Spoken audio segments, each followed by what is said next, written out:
અને પોલીસના નાના કર્મચારી મિત્રોને પણ ખાસ કહું, આ તમારો ઉપયોગ કરી રહ્યો છે 8 ચોપડી. LRD નું જયારે આંદોલન હોય ત્યારે અમે અડધી રાતે જઈને ઉભા રહીએ છીએ રામાભાઈ.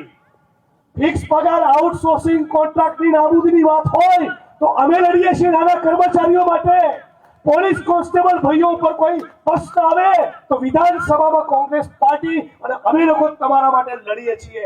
તમે મહેરબાની કરીને 8 ચોપડી પાસના હાથા ના બનતા. એમને સવાલ પૂછજો કે તમારા પોલીસ કોન્સ્ટેબલ ભાઈઓના વેલફેરના નાણાં કોના ગજવામાં જાય છે, એનો હિસાબ તમને નહીં આપે.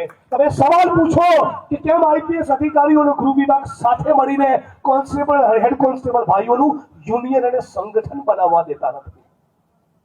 મારી વિરુદ્ધ રેલી કરવાથી, જિગ્નેશભાઈ મુર્દાબાદના 2-4 નારા લગાવવાથી તો મારી તો પેટનું પાણી ના લે યાર. તમને હજી મારો જીગરો ખબર જ નથી. 8 ચોપડી, હું 1 વર્ષ માટે મારી પાર્ટી મૂકી દઉં ચાલ, અને તું બી 1 વર્ષ માટે તારી પાર્ટી મૂકી દે, અને પછી નીકળી હિન્દુસ્તાનની સડકો પર તો ખબર પડે મારી શું હેસિયત છે અને તારી શું ઓકાત છે. 8 ચોપડી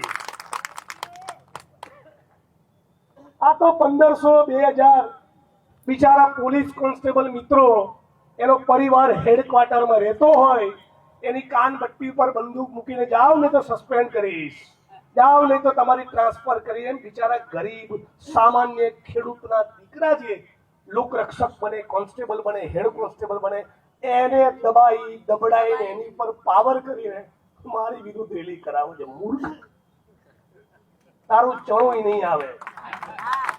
તું જે મને પૂરો ઓળખતો નથી, અને તું છે શું? ઉપરમાં તારા જે આકાઓ બેઠા છે એનું ફોલ્ડર છે, ફોલ્ડર. અને હું પીડિત, શોષિત, વંચિતોનો અવાજ છું. અને નેતા એ ગુજરાતની જનતા અને ગુજરાતના પીડિત, શોષિત, વંચિતોએ બનાવ્યો છે. અને સાંભળી લેજો ભારતીય જનતા પાર્ટીના મિત્રો, કબીર સાહેબે કહ્યું છે, માટી કહે કુંભાર से तू क्या रोंदे मोहे, एक दिन ऐसा आएगा मैं रोंदूंगी तोहे. તમારો પણ વારો આ જન્મમાં નીકળવાનો છે. અને તમને એ પણ કહું મિત્રો, આ 1 દિવસની રીલ બનાવવા માટે કરેલો કાર્યક્રમ નથી. 1 દિવસના વિડીયોને વાયરલ કરાવવા માટે કોંગ્રેસ પાર્ટીએ કરેલો કાર્યક્રમ નથી. હવે કોંગ્રેસ પાર્ટી તરફથી આ સન્માનનીય મંચ અને આખા કોંગ્રેસ પરિવારનો સંકલ્પ છે કે ગુજરાતની બહેન દીકરીઓ, માતાઓને વિધવા નહીં થવા દઈએ. ગુજરાતના યુવાનોને ડ્રગ્સના રવાડે ચડવા નહીં દઈએ. ગૃહમંત્રી તરીકે તમારી જવાબદારી બનતી હતી પોલીસના મિત્રોને એ કહેવાની કે જિગ્નેશભાઈની વાત ખોટી નથી. જિગ્નેશભાઈને ફરિયાદ બહેનો અને માતાઓએ કરી હતી. એ બહેનો અને માતાઓએ મને કીધું કે જિગ્નેશભાઈ 5 વર્ષ સુધી અમે ફરિયાદો કરી છે કે અહીંયા દારૂ વેચાય છે, ડ્રગ્સ વેચાય છે, ગાંજો મળે છે, છતાં કોઈ અમારું સાંભળતું નથી. એટલો મારો બાટલો ફાટ્યો છે. હા, ડોક્ટર હાઉસની પાછળ બી વેચાય છે. કોઈ ઈડરમાં વેચાય છે? મોટેથી બોલો, ખબર પડે. ઈડરમાં વેચાય છે દારૂ? જુગારના અડ્ડા ચાલુ છે? પોલીસ સપ્તાહ ખાય છે? હા, નાના ત્યાં સુધી કહું, SMC ની જે રેડ પડે છે ને, આ પોલીસના મિત્રોને બી કહું, SMC ની જે રેડ પડે છે એ વિકેટ કોની પાડે? ખાલી કોન્સ્ટેબલની, હેડ કોન્સ્ટેબલની, ASI ની, PSI ની, અને બહુ તો કોઈ PI ની વિરુદ્ધ કાર્યવાહી કરે, પણ કોઈ SP ની સામે કાર્યવાહી કરતા નથી. બોલું છે તે બોલ્યું, એમાં કરી તે અસી કારીગરી, સાંભેલું વગાડે તો જાણું કેટલું સાણવા છે. બનાસકાંઠાથી નીકળતો દારૂ જે ટ્રકોના માધ્યમથી ભરીને રાજસ્થાનથી ગુજરાતની પોલીસ જે દારૂ મંગાવે છે, ઈડરમાંથી જે નીકળે છે એ બનાસકાંઠાથી નીકળીને પાટણ જાય, પાટણથી નીકળીને મહેસાણા જાય, મહેસાણાથી નીકળીને ગાંધીનગર જાય, ગાંધીનગરથી નીકળીને અમદાવાદ જાય, તો ત્યાં સુધી જે જિલ્લાના પોલીસ વડાઓ જે શું કરે છે? લચ્છા લપેટે છે, એ મંજીરા વગાડે છે. સસ્પેન્ડ કરવાની વાત આવે, એક્શન લેવાની વાત આવે ત્યારે કોન્સ્ટેબલની વિકેટ પાડવાની, અને હપ્તો કમાવાની વાત આવે તો 50 લાખ કરોડ 2 કરોડનો હપ્તો જિલ્લા પોલીસ વડાએ ખાવાનો. આની સામેની અમારી લડાઈ છે. અને ફરી કહું છું, આખા ગુજરાતના પોલીસના મિત્રો માટે જે પણ મિત્રો નિષ્ઠાવાન, પ્રમાણિક અને ઈમાનદારીથી કામ કરે છે એને આખી ગુજરાત કોંગ્રેસ પરિવાર તરફથી અમે સેલ્યુટ કરીએ છીએ. પણ જે લોકો દારૂ, જુગાર અને ડ્રગ્સમાંથી કમાય છે એવા ભ્રષ્ટાચારીઓના તો પટ્ટા ઉતરવા જ જોઈએ. મારી સામે 1 નહીં 1000 કાર્યક્રમ કરો, મારા પેટનું પાણી નહીં હલે. આખી કાયનાત મારી ખિલાફ થઈ જાય ને, હું સત્યનો અવાજ છું, મારો અવાજને કોઈ રોકી નહીં શકે. એ વસ્તુ તમે લખી રાખજો. અને એટલું જ નહીં, આ ડ્રગ્સના મુદ્દે તમને બધાને વડીલ મિત્રોને ખાસ કહેવા માંગુ છું, આજની તારીખે તમે તમારા શહેરના મોહલ્લામાં, તમે તમારા ટાઉનમાં, તમારા તાલુકામાં અને તમારા ગામમાં મીટિંગો કરી, સમાજના મેળાવડા કરી ડ્રગ્સના દૂષણની સામે નહીં બોલો તો આવતા 5 વર્ષ પછી, 10 વર્ષ પછી આપણા ગુજરાતે પસ્તાવાનો વારો આવશે. અત્યારે જે ગરીબ બહેનો, ગરીબ પરિવાર કોન્સ્ટેબલોની પત્નીઓને, માતાઓને મારી સામે રોડ ઉપર ઉતારી, એ જ મારા ગુજરાતની બહેનના માતાઓ કહેશે કે જિગ્નેશભાઈ તમે સાચા હતા. આ જ બહેનો કહેશે આ મારો વિડીયો રેકોર્ડ કરીને રાખજો. એવા ડ્રગ્સ, કેમિકલના ખતરનાક કેમિકલ ડ્રગ્સ એવા આવી ચૂક્યા છે કે માણસ સોમ, મંગળ, બુધ, ગુરુ 4 દિવસ લે ને તો 5મા દિવસે પોતાની માનવ ગળાનો દોરો તોડીને પણ ડ્રગ્સ ખરીદવા જશે. એટલી ભયંકર પરિસ્થિતિનું નિર્માણ થયું. દારૂનું વ્યસન, દારૂની બધી કદાચ છૂટી જાય, તમે એનું રિહેબિલિટેશન કરો, પણ ડ્રગ્સની ચુંગાલમાં એકવાર માણસ ફસાયો પછી એ પતી ગયો. એ દીકરાને કે દીકરીને તમારે ભૂલી જવા પડશે. એટલા ખતરનાક આ ડ્રગ્સો છે.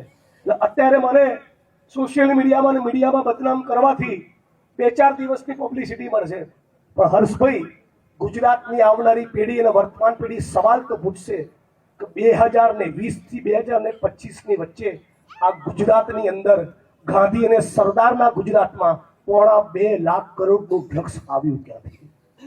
મિત્રો, સવાલ પૂછવાનું કે નહીં? કોઈક તો મંગાવતું હશે ને. તમારા ગામની અંદર ગોળનો રવો ખરીદનારું કોઈ હોય નહીં તો કોઈ ગોળ વેચવા આવે? તો મતલબ કે ગુજરાતની અંદર કોઈ ખરીદનારું છે.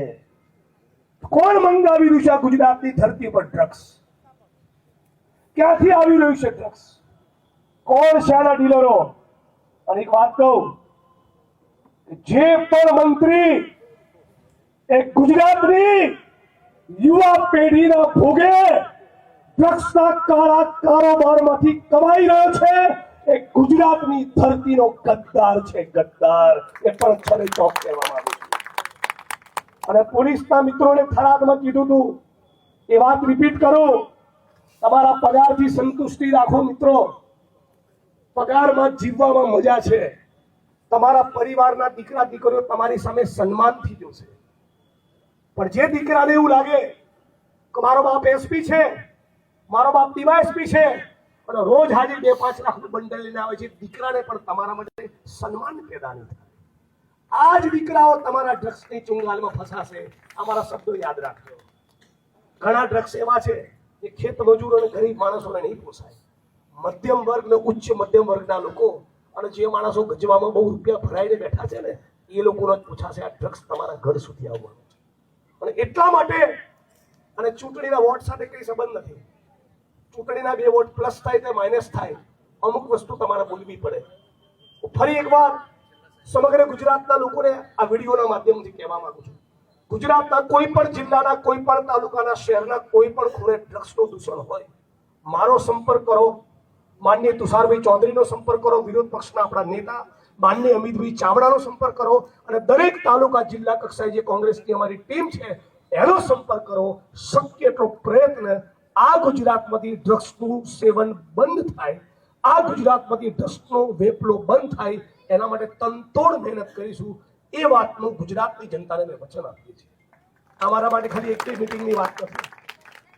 આપણું ગુજરાત આવું.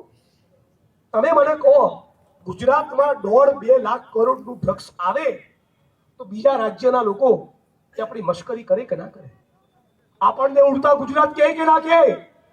આ ગુજરાતના લલાટ ઉપર કલંકની કીડી, કાળી ટીલી કોણે લગાડી? ભારતીય જનતા પાર્ટીની સરકારે. અને આપણે બધા જાણીએ છીએ, આખા ગુજરાતના જે પણ આઈપીએસ અધિકારીઓ એ દારૂમાંથી કમાય એનું ભેગું થયેલું બંડલ કોના ગજવામાં જાય?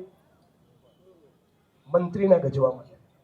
એ જ પ્રમાણે જે માણસો ડ્રગ્સના કાળા કારોબારમાંથી કમાતા હોય એનું બંડલ પણ કોના ગજવામાં જાય? મંત્રીના ગજવામાં જાય. હે ગુજરાતના મંત્રીઓ, હે ગુજરાતના આઈપીએસ અધિકારીઓ, થોડા તો તમે એટલા વિવેકી બનો કે તમારા મા બાપ તમને જોઈને લાજે. આ ધંધા ગુજરાતમાં બંધ કરો. આ બેન દીકરીઓ માતાઓની સામું જુઓ. અમારા ગુજરાતની બહેનો માતાઓની ચિંતા કરો. હજારોની હજારો બહેનો છેલ્લા 25 વર્ષના ભારતીય જનતા પાર્ટીના શાસનમાં વિધવા થઈ ગઈ. હજી કેટલી બહેનોને આપણે વિધવા કરી છે? હજી કેટલા યુવાનોને ડ્રગ્સના રવાડે ચડાવવા છે? આપ સૌને મારી વાણીને વિરામ આપતા પહેલા વિનંતી કરું છું કે સાથે મળીને બધા સંકલ્પ કરીએ. આપણું ગુજરાત એ ડ્રગ્સ મુક્ત બનવું જોઈએ.